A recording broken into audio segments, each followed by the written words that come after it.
प्यारे विद्यार्थियों, जैसा कि कल के वीडियो में हमने देखा था, अंग्रेजी के पोइट्री सेक्शन 1 के बारे में हमने पढ़ा था, sweetest love had not go. लेकिन बहुत विद्यार्थियों का यह मांग रहा कि सर इंग्लिश में तो पोइट्री सेक्शन 6 तक हमने पढ़ाई है, क्यों ना हिंदी के भी एक कविता को आप प्रारंभ करें, क्योंकि हिंदी भी आपका ही सिलेबस है, आपके पाठ्यक्रम में है। पहले बिहार बोर्ड के द्वारा 100 नंबर इंग्लिश, फिर 50 नंबर इंग्लिश, फिर 50 नंबर हिंदी, कुछ इस प्रकार था। लेकिन अब 100 नंबर इंग्लिश और 100 नंबर हिंदी कर दिया गया है। तो आप में से मैक्सिमम छात्र छात्राओं का 100 मार्क्स हिंदी और इंग्लिश दोनों होगा। तो इसलिए हम हिंदी के प्रथम कविता के साथ आज आपके सामने में प्रस्तुत हुए हैं। बहुत लोगों का कहना है कि सर हमारे पास नोटिफिकेशन नहीं आ पाता है, तो उनको हम यह जानकारी दे दें कि सर्वप्रथम आप रेड वाले सब्सक्राइब को क्लिक करें और उसमें ऑल का नोटिफिकेशन जो है उसको क्लिक कर दें, जिससे सभी वीडियोस जो भी आपके लिए होंगी, वो जो हम डालेंगे वो सभी आपको ससमय मिल जाएगा। तो कहने का अर्थ यह है कि हिंदी में सर कैसे क्या है, नंबर का कैसे क्या बजट है नंबर का, वो बताइए जरा। देखिए कुछ नहीं है यही कि same to same English type ही है कि इसमें भी आपको ऑब्जेक्टिव पूछा जाएगा, सब्जेक्टिव पूछा जाएगा। इसमें भी 2 नंबर वाले हैं, 5 नंबर वाले क्वेश्चन हैं, व्याख्या है जो इंग्लिश में एक्सप्लेनेशन हम बताए थे आपको। तो कहने का अर्थ यह है कि सर हिंदी क्या है, तो हिंदी है दिगंत भाग 2, है ना। यही किताब है, इस किताब को आप ले लीजिएगा, ये दिगंत भाग 2 है ना, ये दिगंत भाग 2। इस किताब को ले लीजिएगा और यह किताब लेकर के आप खरीद लीजिएगा। हम जैसे ही कविता पढ़ाएंगे आप लाइन बाय लाइन देखिएगा तो व्याख्या आपका क्लियर हो जाएगा, है ना। तो ऑब्जेक्टिव भी क्लियर होगा, व्याख्या भी क्लियर होगा, 2 नंबर वाले क्वेश्चन भी क्लियर होंगे, 5 मार्क्स वाले भी क्लियर होंगे। अब इसमें समस्या ये है कि सर आप तो यहाँ कविता पढ़ा दीजिएगा, हमको समझ में भी आ जाएगा, लेकिन हमारे पास क्वेश्चन आंसर और ऑब्जेक्टिव कहाँ से आएगा। तो आप निश्चिंत रहें, कविता पढ़ाने के बाद आप जैसे ही उसको देख लेंगे तो हम आपके व्हाट्सएप नंबर पे उसके ऑब्जेक्टिव, उसके सब्जेक्टिव को भेज दिया करें। चलिए शुरुआत करते हैं। तो दिगंत भाग 2 नाम है किताब का। तो पहले करेंगे कि दिगंत मतलब होता क्या है। बउआ, दिगंत मतलब होता है दिग जोर अंत। दिग मतलब दिशा, कथी होची बउआ, दिशा। अब अंत मतलब जहां समाप्त होता है, मतलब जहां सभी दिशाएं समाप्त होती है उसे हम दिगंत कहते हैं, अर्थात वेयर एवरी डायरेक्शन एंड्स। वह आप इंग्लिश के टीचर हैं, हिंदी पढ़ा रहे हैं, तो कुछ ना कुछ तो इंग्लिश इसमें घुसेड़िए देंगे ना, लेकिन समझ में आ जाएगा। ध्यान दीजिएगा कि वेयर एवरी डायरेक्शन एंड्स, जहां सभी दिशाएं समाप्त हो जाती हैं उसे हम दिगंत कहते हैं।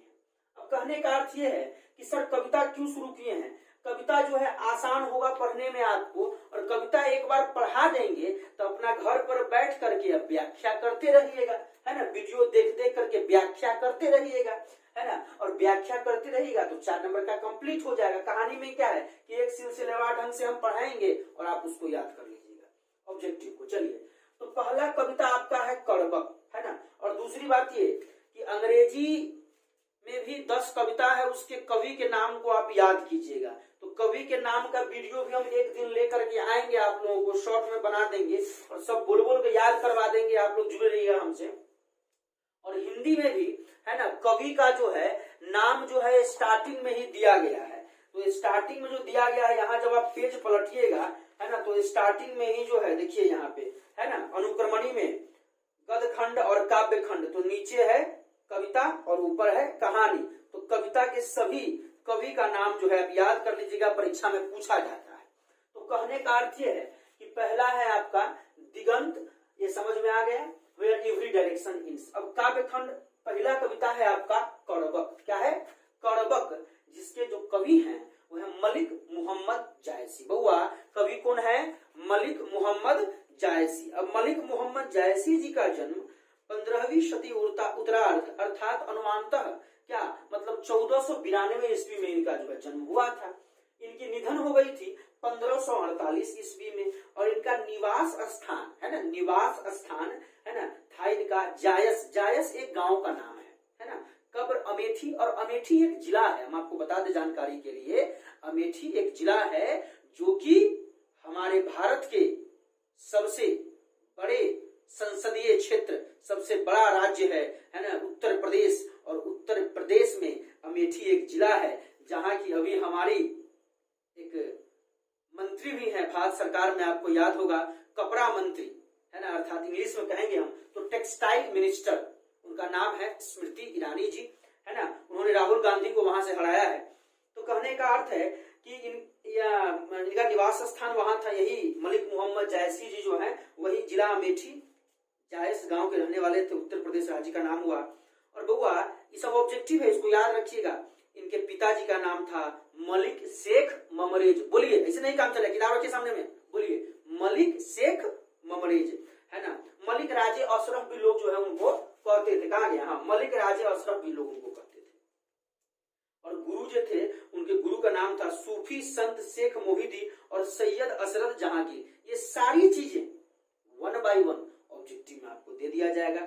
मेन जो पॉइंट हम आपको बताते हैं कि चौपाई, दोहा आदि की करबक शैली में निबंध एक काव्य प्रायः अवधि में मिलते हैं। कहने का अर्थ यह है कि पद्मावत किस भाषा में रचित है, अवधि। अब कहिएगा कि सर पढ़ा रहे हैं करबक, अब बता रहे हैं पद्मावत, शो का है, तो स्थिर कीजिए, अभी तो हम टेलरे दिखा रहे हैं, पूरा सिनेमा बाकी है, प्रस्तुत करेंगे, ध्यान दीजिए गौर से। कहते हैं कि यह जो कविता अभी आपके सामने में हम प्रस्तुत करेंगे, कविता पद्मावत से ली गई है। इनकी कथा काव्य है लेखक इस कवि की, जिसमें चित्तौड़ नरेश कौन, तो राजा रतन सिंह, राजस्थान में मेवाड़ पड़ता है चित्तौड़, वहां के ये राजा थे। और अपने वहां के अंतिम शासक रहे। अपने जो इनका जो शासन का दौर रहा इनके पूर्वजों का, इनके एंसेस्टर्स का, उसमें ये अंतिम शासक थे। क्यों? क्योंकि पद्मावती नाम से एक फिल्म भी आया था, लेकिन हमारे समाज में हमारे राजपूत भाइयों ने उसका विरोध किया और उन्होंने कहा कि नहीं, इससे रानी पद्मावती जी का अपमान होता है, नाम को बदला जाए। तो इसीलिए उसका नाम पद्मावती से पद्मावत कर दिया।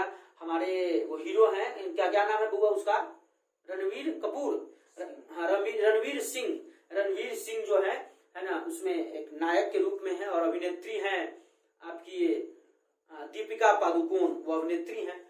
दोनों ने बड़ा अच्छा उसमें अभिनय किया है। हमारे इतिहास को दोहराया गया है, उस फिल्म के माध्यम से बताया गया है, तो सीखने का मौका मिलता है। तो कहने का अर्थ यह है कि उसमें एक ट्विस्ट कहानी में तब आता है जब अलाउद्दीन खिलजी नामक शासक दिल्ली के गद्दी पे बैठता है। और अलाउद्दीन खिलजी का जन्म 1266 में हुआ था और 1316 में ये मर गए थे। और इनका शासन काल रहा, मतलब अलाउद्दीन खिलजी जी का जो है शासन काल रहा 1296 से 1316 तक, है ना। इन्होंने 26 अगस्त 1303 को राजा रतन सिंह के ऊपर आक्रमण कर दिया। इसका सबसे बड़ा कारण रानी पद्मावती की सुंदरता थी। और कहीं न कहीं से अलाउद्दीन खिलजी को भनक लग गया कि रानी पद्मावती बहुत ही सुंदर रानी है, स्त्री है, तो वो उसे पाने की इच्छा में उसने राजा रतन सिंह के ऊपर आक्रमण किया। और अंतोगत्वा राजा रतन सिंह हार जाते हैं युद्ध में। और वह जो है अचानक आक्रमण कर देता है, वही मेवाड़ पे, राजस्थान में जो चित्तौड़गढ़ है वहां अचानक आक्रमण करता है।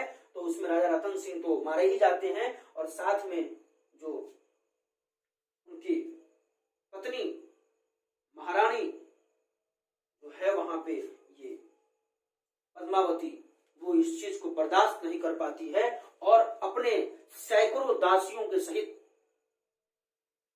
अनेक औरतें जो है अपनी लाज, लज्जा, इज्जत, प्रतिष्ठा को बचाने के लिए कि जब हमारे पति ही इस दुनिया में ना रहे तो हम रह के क्या करेंगे, और उन सबों ने, रानी पद्मावती ही नहीं, उनके साथ साथ सैकड़ों स्त्रियों ने जौहर कर लिया। अर्थात इंग्लिश में यदि कहें तो मास सेल्फ इमोलेशन, अर्थात उसको और अगर हिंदी में कहें आसान भाषा में तो सामूहिक आत्मदाह। आत्मदाह का अर्थ होता है, जैसे मान लीजिए कि आज यदि हम गरीब हैं, हम किसान हैं, हम सरकार से अपना मांग रहे हैं पैसा, अपना हक मांग रहे हैं, अपना सब्सिडी मांग रहे हैं, हमको नहीं मिल रहा है, तो हम किसान हैं, हमारी कोई बात नहीं सुन रही, गरीब है, मेरे पास पैसा नहीं है, तो हम डीएम ऑफिस के सामने जा करके मटिया तेल छीट करके और आग लगा ली। उसे आत्मदाह कहते हैं। दाह मतलब जलाना और आत्म मतलब अपने आप को, तो अपने आप को जला लिया गया है ना, उसे हम कहते हैं जौहर, है ना, शुद्ध भाषा है ये साहित्य की। जौहर मतलब ये जौहर कर लिया गया, और जौहर के माध्यम से जो है सैकड़ों स्त्रियां आग में जल गई, लेकिन कभी भी अपने आबरू पे, अपने सम्मान पे आंच नहीं आने दिया। अब ये समाप्ति यहाँ पे नहीं है, बल्कि अभी तो कविता का शुरुआत ही है ना। तो पद्मावती के बारे में समझ गए, पद्मावत के बारे में। अब मलिक मोहम्मद जायसी जो है, यह प्रेम के पीर के कवि हैं। आपसे पूछा जाएगा कि मलिक मोहम्मद जायसी कैसे कवि हैं, तो यह प्रेम के पीर के कवि हैं बुआ। चलिए अब आगे देखते हैं इसमें मेन पॉइंट्स क्या है, और जो है ना, अंत के उपसंहार खंड से लिए गए हैं, है ना। और इसमें करबक को जो है दो भागों में बांटा गया है, प्रथम करबक और द्वितीय करबक, है ना, दो भागों में बांटा गया है। और दोनों करबक को जो है कवि ने यहाँ लिखा है, और दोनों जो है रानी पद्मावती, है ना, और एक तो है नीचे वाला जो सेकेंड नंबर करबक आप पढ़ेंगे, उसमें जो है रानी पद्मावती और राजा रतन सिंह के बारे में चर्चा किया गया है। लेकिन करबक पहला जो है उसमें कवि ने अपने बारे में बताया है। अब कवि ने अपने बारे में क्यों बताया है और क्या बताया है? कवि ने अपने बारे में बताया है कि कवि जो है, कहने का कारण यह था कि कवि का जो व्यक्तित्व रहा वह चेचक के कारण रूपहीन तथा बाईं आंख और कान से वंचित थे। बाईं आंख और बाईं कान से वंचित थे, न आंख से दिखाई देता था, न कान से सुनाई देता था। मृदुभाषी थे, मीठे बोल के लोग थे, मनस्वी थे और स्वभाव से संत प्रवृत्ति के लोग थे। अब कहने का अर्थ यह है कि कवि ने अपने इस कविता में इसके बारे में क्या कहा है, उसे कवि ने क्या कहा है, इसको जरा आप गौर से समझिएगा। तो कवि कहते हैं कि एक नैन कवि मोहम्मद गुनी सोई बिमुहा जे कवि सुनी। कवि कहते हैं, देखिए इसमें क्या है कि व्याख्या करना पड़ता है बुआ। तो एग्जाम में जब 4 मार्क्स का आपका व्याख्या आएगा, आप निश्चिंत रहिए, आपको भी इस प्रकार का बुक दिया जाएगा। जब क्लास ओपन होगी, जैसे ही कुछ स्थितियां नॉर्मल हो जाएंगी, तो आपको भी इस प्रकार का बुकलेट दिया गया है। इसमें question answer, objective, subjective, total चीज अवेलेबल रहेगा। तो इसमें कवि कहते हैं, व्याख्या के लिए ध्यान दीजिए, जरा गौर से समझिएगा। लाइन देखिए, किताब का लाइन देखिएगा, ये हिंदी आसान नहीं है, अंग्रेजी से कहीं ना कहीं हार्ड पड़ेगा, इसलिए गौर से देखिएगा, आसानी से समझा देंगे, बस ये मेरी जिम्मेदारी है। लेकिन गौर से, ईमानदारी पूर्वक वो है, किताब निकाल के रखिए सामने, ऐसे पढ़ाई नहीं होगा। आप जानते हैं हम क्लास में कैसे पढ़ाते हैं, हम मेहनत करते हैं तो आपको भी मेहनत करना पड़ेगा। तो कहते हैं, गौर सुनिएगा, एकदम गौर से ध्यान देकर, एकदम कमरा बंद कर लीजिए, कोई नहीं रहना चाहिए, गौर सुनिए। कहते हैं कि एक नैन कवि मोहम्मद गुनी सोई बिमुहा जे कवि सुनी। कवि कहते हैं कि प्रस्तुत पंक्तियां मलिक मोहम्मद जायसी द्वारा रचित महाकाव्य पद्मावत के अंश है। और एग्जाम में यदि व्याख्या करने के लिए पूछता है, एक्सप्लेनेशन पूछता है, अगर यह लाइन दे देगा और कहेगा व्याख्या कीजिए, तो आप कैसे लिखिएगा? हम बता रहे हैं कि प्रस्तुत पंक्तियां मलिक मोहम्मद जायसी द्वारा रचित महाकाव्य पद्मावत के अंश हैं, जिसमें कवि कहते हैं कि केवल एक आंख के होते हुए भी मोहम्मद जायसी गुणवान हैं। जो मनुष्य उनकी काव्य धारा को सुनता है वह मोहित हो जाता है। फिर समझिएगा बउआ कि एक नैन कवि मोहम्मद गुनी, बाया आंख तो है ये न है, एक आंख से बउआ हो, दहिना आंख से हे तैयो गुणवान है। यहाँ लोग दू आंख रखे हुआ है, तैयो नजर खराब है। सोई बिमुहा जे कवि सुनी, एक आंख से है, तैयो भाषा बोलते हैं तो मीठा बोलते हैं, जो सुनता है ना वो विमोहित हो जाता है, मोहित हो जाता है। फिर कहते हैं कि चांद जैसे जग विधि अवतारा, दिन कलंक किन्ह उजियारा, जग सूझाए कई नैनाहा, उवा सुख असनख तन माहा। यही चीज लिखना है इसमें भी कि प्रस्तुत पंक्तियां मलिक मोहम्मद जायसी द्वारा रचित महाकाव्य पद्मावत के अंश है। अब इस पंक्ति के माध्यम से कवि क्या कहते हैं? तो इस पंक्ति के माध्यम से कवि कहते हैं कि भगवान ने मुझे चांद की तरह इस धरती पर उतारा है, कि चांद जैस जग विधि अवतारा, कि चांद की तरह मुझे अवतार दिया है, जन्म दिया है। दिन कलंक किन्ह उजियारा, जैसे चंद्रमा में दाग रहता है, जिस प्रकार से चंद्रमा में दाग देखते हुएगा, धब्बा देखते हुएगा, तो लोग सब कहता है कि रे देखी ना ऊपर बुझाई आदमी उतरल है ना, ऊपर औधा में पानी है। लोग भिन्न भिन्न प्रकार की दंत कथाएं कहते हैं। तो वही कवि कहते हैं कि जिस प्रकार से चंद्रमा में धब्बा लगा हुआ है, उसी प्रकार से मेरे शरीर में भी धब्बा लगा हुआ है। मेरा भी एक आंख नहीं है, लेकिन जैसे चांद में कवि है वैसे मुझमें भी कमी है। और दिन कलंक किन्हु जियारा, जग सूझाए कहीं न नाहा, उवा सुख अस नक्तन माहा। कवि कहते हैं यारे मूर्ख इंसानों, तुम्हारे पास दो दो आंख है, दो दो कान है, फिर भी तुम दुनिया को नहीं समझ पाए। और मैं मलिक मोहम्मद जायसी अपने एक आंख और एक कान से दुनिया को समझ गया। कवि कहते हैं और ऐ कहते हैं जग सूझा एक कहीं न नाहा, एक आंख से दुनिया देख लिए। और उवा सुख अस नक्षत्र माहा, तो जिस प्रकार अकेला शुक्र नक्षत्रों के बीच उदित है, उसी प्रकार कवि ने भी अपनी एक ही आंख से उस दुनिया को भली भांति समझ लिया है। किन्न समुद्र पानी जो खारा, तवती भय सूझ अपारा।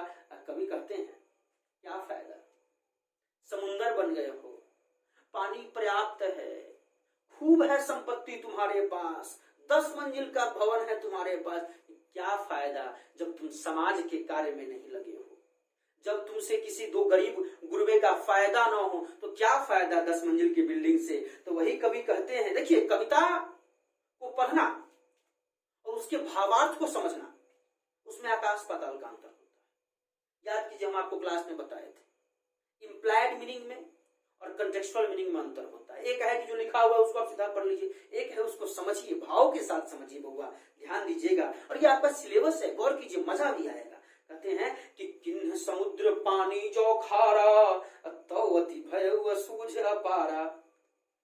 समुद्र इतना पानी है लेकिन कोई उसके पास नहीं जाता है। कुआं बहुत छोटा है, जब लोगों को प्यास लगता है तो लोग पानी पीने के लिए कुआं के पास जाते हैं, समंदर के पास कोई नहीं जाता। आप जाइए कन्याकुमारी, समुद्र में खड़ा है, आपको प्यास लगेगा, फिर भी आप बिस्लरी का बोतलें खोल के पीजिएगा। आप जाके समुद्र में से पानी नहीं पीजिएगा, क्योंकि उसका पानी नमकीन होता है। तो कभी कहते हैं कि बड़े बनने से कोई फायदा नहीं है, छोटा ही रहो लेकिन दूसरे के काम आ जाओ। फिर कभी कहते हैं जो सुमेरु त्रिशूल विनाशा, अभा कंचन गिरि आग आकाशा। फिर कभी कहते हैं इस माध्यम से, इस पंक्ति के माध्यम से, कि जब तक सुमेरु पर्वत को त्रिशूल से शंकर भगवान ने नष्ट नहीं किया, तबाह नहीं किया, तब तक वह सोने का नहीं हुआ। अर्थात हमें भी अपने ऊपर कष्ट उठाने चाहिए। और आपको पता होगा कि कभी भी कच्चा लोहा का वैल्यू नहीं होता, पक्का लोहा का वैल्यू होता है ना। अभी देखते होइएगा टीवी ऊपर चार देता है कच्चा पापड़, पक्का पापड़, पक्का पापड़, कच्चा पापड़। तो कभी भी कच्चे का नहीं बल्कि पक्के का वैल्यू होता है। इसलिए आप पक्का लोहा बनिए, पिटवा लोहा बनिए, मेहनत कीजिए, पसीना गिराइए, तब जाके आपकी वैल्यू मार्केट में बढ़ेगी। तो वही कवि कहते हैं इस पंक्ति के माध्यम से कि जब तक भगवान शंकर ने सुमेरु पर्वत को अपने त्रिशूल से नहीं विनाश किया, तब तक वह सोने का नहीं हुआ। उसी प्रकार हमें भी जीवन में आगे बढ़ने के लिए कष्ट सहने पड़ेंगे और सहने पड़ते हैं। जो लही धरी कलंक न पड़ा, कांचो होई नहीं कंचन करा। ध्यान दीजिएगा, बड़ा गौर से ध्यान दीजिएगा कि जो लही धरी कलंक न पड़ा, कांचो होई नहीं कंचन करा। कभी कहते हैं कि जब तक सोना गलाने वाले पात्र में सोने को गलाया नहीं जाता, तब तक वह कच्ची धातु से सोना नहीं बनता है। अर्थात अगर पक्का सोना बनाना है, पक्का लोहा बनाना है, तो आग में तपाना पड़ेगा, उसे पीटना पड़ेगा। अर्थात जायसी कहते हैं कि हमें कच्ची धातु नहीं बल्कि तपा हुआ सोना बनना चाहिए, क्योंकि कच्ची धातु की कोई पूछ नहीं होती और पक्की धातु मतलब पक्का बनने के लिए मेहनत करना पड़ता है। प्यारे मित्रों, तपना पड़ता है। अब आगे की चर्चा हम लोग करेंगे। एक नैन जस दर्पण औ तेहि निर्मल भाव, सब रूपवंत गही मुख जे वही कई चाव। फिर सुनिएगा, एक नैन जस दर्पण औ तेहि निर्मल भाव, सब रूपवंत गही मुख जे वही कई चाव। फिर प्रस्तुत पंक्तियों के माध्यम से कवि कहते हैं कि वे एक आंख के होते हुए भी स्वच्छ भाव वाले हैं। एक आंख के होते हुए भी स्वच्छ भाव वाले हैं, और उनकी इसी गुण की वजह से एक नयन, तुम खुद सोचो ना यार, समझो, एक नयन, एक आंख, जस दर्पण, और एक आंख को उन्होंने किसके समान माना है? दर्पण के समान माना है। अत्यंत निर्मल, निर्मल मतलब निर्मल, निर्मल मतलब जिसमें मल ना हो, जिसमें द्वेष ना हो, जिसमें गलत भावना ना हो, मतलब निर्मल। सब रूपवंत गही मुख जे वही कही चाऊ, और बड़े बड़े गुणवान आदमी उनके चरण पकड़ते हैं और उनकी छत्र छाया में रहकर कुछ पाने और कुछ सीखने के लिए हमेशा अपने सिर को नतमस्तक करते हैं कि जायसी जी मुझे कुछ बुद्धि दीजिए, कुछ ज्ञान दीजिए। आप एक आंख होते हुए भी, एक कान होते हुए भी इतने अच्छे कैसे हैं? फिर चलते हैं हम लोग इसी कविता के भाग 2 व्याख्या की ओर, जिसके बारे में हमने अभी बताया था। वही राजा रतन सिंह जी, राजस्थान के मेवाड़ चित्तौड़गढ़, बड़े ही प्रतापी राजा थे, लेकिन कहीं न कहीं अपनों की वजह से ही मारे गए। आप पढ़िएगा इतिहास के पन्नों को पलटिएगा तो पता चलेगा। हमारे बहुत सारे विद्यार्थी हैं जो इतिहास के छात्र हैं, तो कहने का अर्थ है कि आप पढ़िएगा तो पता चलेगा आपको। आपका जो सिलेबस है, जो चैप्टर है, वो हम बता दिए हैं, है ना। अब कवि कहते हैं कि क्या प्रेम के पीर के कवि हैं ये, तो क्या कहते हैं? मुहम्मद यही कवि जोरी सुनावा, सुना जो प्रेम पीर गा पावा, जोड़ी लाई रकत के लेई, गाढ़ी प्रीति नैन जल भेया। ध्यान दीजिएगा, प्रस्तुत पंक्तियों के माध्यम से कवि कहते हैं, अपने काव्य के बारे में बताते हुए कहते हैं, कवि कहते हैं कि मैंने कविता को लिखा कैसे है। मैंने कविता, जिस समय कवि कविता को लिख रहे थे 1492 और 1548 में, उस समय तो कहीं ना कहीं तो नहीं थे, न राजा रतन सिंह थे, न अलाउद्दीन खिलजी, न जौहर, न सामूहिक आंकड़े, कुछ नहीं था। लेकिन कवि कैसे लिखे हैं याद करके कवि कहते हैं कि काव्य के बारे में बताते हुए कहते हैं कि मैं मोहम्मद जायसी यह काव्य रचकर सुनाया, और जिसने भी इसे सुना उसे प्रेम की पीड़ा का अनुभव हुआ कि प्रेम में दर्द क्या होता है। प्रेम आप जो समझ रहे हैं वो प्रेम नहीं, प्रेम एक माँ बेटे का भी होता है, एक भाई बहन का भी होता है। तो वो प्रेम कहते हैं कि प्रेम के पीड़ा का अनुभव हुआ। लेकिन यहाँ जो प्रेम बताया गया है वह प्रेम एक प्रेमी और प्रेमिका का ही है। कि सही प्रेम क्या होता है वो कवि बताते हैं यहाँ, और कहते हैं कि जिसने भी इसे सुना उसे प्रेम की पीड़ा का अनुभव हुआ, और जायसी जी ने इस काव्य को खून की लेई लगाकर लिखा है तथा प्रेम के गाढ़े आंसुओं के जल में भिगाया है। पढ़िए ना आप, मोहम्मद यही कवि जोरी सुनावा, यही जोर जोर से सुना रहे हैं कि सुना जो प्रेम पीर गा पावा। यह जो सुना है ना उसे प्रेम की पीड़ा का, प्रेम के दुख का अनुभव हुआ है। जोड़ी लाई रकत के ले की तरह खून बना दिए हम, गाढ़ी प्रीति नैन जल भे, और अपने आंख के आंसुओं से उसको रसनोई बना करके हमने इस पद्मावती नाम के, है ना, गद्य काव्य को लिखा है। ओ मन जानी कवित अस चिन्ह, अम्मकुया रहे जगत मह चिन्ह, कहाँ सुरतन सेन अब राजा, कहाँ सुआ अस बुद्धि उपराजा, कहाँ अलाउद्दीन सुल्तानू, कहाँ राघव जी चिन्ह बखानू, कहाँ स्वरूप पद्मावती रानी, कोई न रहा जग रहा कहानी। अब कवि कहते हैं ओ मन जानी कवित अस चिन्ह, मकुया रहे जगत में चिन्ह। कवि कहते हैं कि मैं इस काव्य की रचना यह जानकर कर रहा हूँ, है ना। ओ मन जानी कवित अस चिन्ह, मैं यह जानकर कर रहा हूँ इसकी रचना कि मकुया रहे जगत में चिन्ह, कि मैं तो आज मर जाऊंगा, मैं मलिक मोहम्मद जायसी आज मर जाऊंगा, लेकिन मेरे द्वारा किया गया यह रचना रहेगा। कहाँ सो रतन सेन अब राजा, अब वो रतन सेन राजा कहाँ रहे, वो रतन सेन राजा नहीं है, वो मर चुके हैं। कहाँ सुआ अस बुद्धि उपराजा, और कहाँ उनका सुआ, सुआ मतलब सुग्गा है, कहाँ अलाउद्दीन सुल्तान, कहाँ वो दिल्ली का शासन करने वाला। देखिए जो आया है उसको जाना है, कितना भी बड़ा बलवंत धनवंत और गुणवंत क्यों नहीं है, उसको जाना है। अलाउद्दीन सुल्तान भी अब नहीं रहा, कहाँ राघव चेतन है, वो राघव चेतन भी नहीं रहा, और न वो सुंदर पद्मावती रानी भी नहीं रही, और कोई नहीं है इस दुनिया में, आज इनमें से कोई नहीं है। There is no character in the whole world। आज कोई चरित्र इसमें से नहीं है इस दुनिया में, लेकिन अगर कुछ है तो उनकी कहानी है, कोई न रहा जग रही कहानी, सब मर जाते हैं, सब चले जाते हैं, उनकी कहानी रह जाती है। तो यही कवि कहते हैं कि सब कुछ हो जाएगा, खत्म हो जाएगा, मैं जो अपने खून की लेई से लिख रहा हूं वह रह जाएगा।